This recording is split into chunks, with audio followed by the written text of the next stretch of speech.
Baik, di sini saya akan menjelaskan mengenai first phase effect atau metabolisme.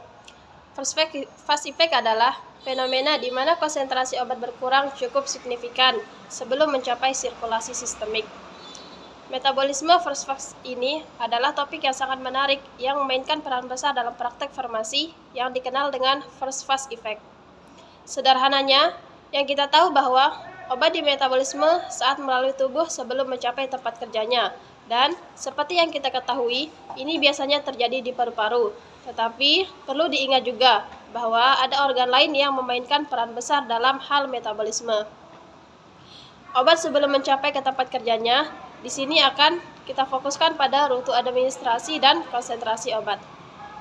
Pada rute pemberian ini sangat penting dalam hal metabolisme lintas utama, dan seperti yang kita lihat di sini, begitu kita mulai dengan meminum obat seperti obat oral, kita akan menelan melalui mulut dan kemudian melewati saluran pencernaan usus halus yang dimana kemudian dihancurkan dan diserap tubuh melalui pembuluh kapiler. Dari usus ke hati bernama vena vertikal hepatik atau HVS. Obat akan diserap dalam tubuh, kemudian ke hati, dan dari hati kemudian masuk ke dalam sirkulasi sistemik, dan liver adalah tempat metabolisme obat yang utama. Di tempat ini juga dapat dimetabolisme, jadi kita akan kehilangan sebagian obat dan kemudian kita akan melewati hati dalam proses metabolisme ini.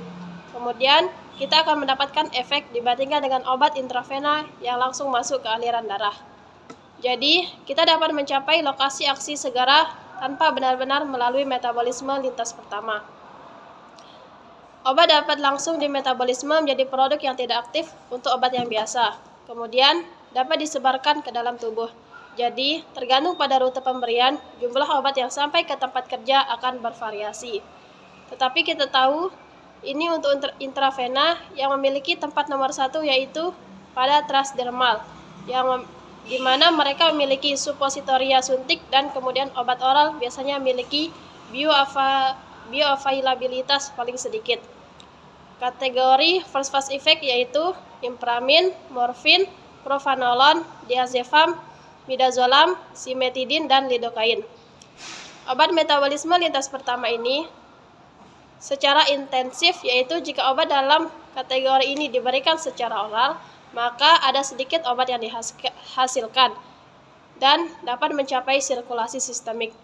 Dan obat ini tidak akan diberikan secara oral, dan kita membutuhkan rute alternatif seperti intravena, subkutan, intramuskular, sublingual, intravaginal, dan intraartikular. Sekian materi first phase effect yang dapat saya sampaikan. Wassalamualaikum warahmatullahi wabarakatuh.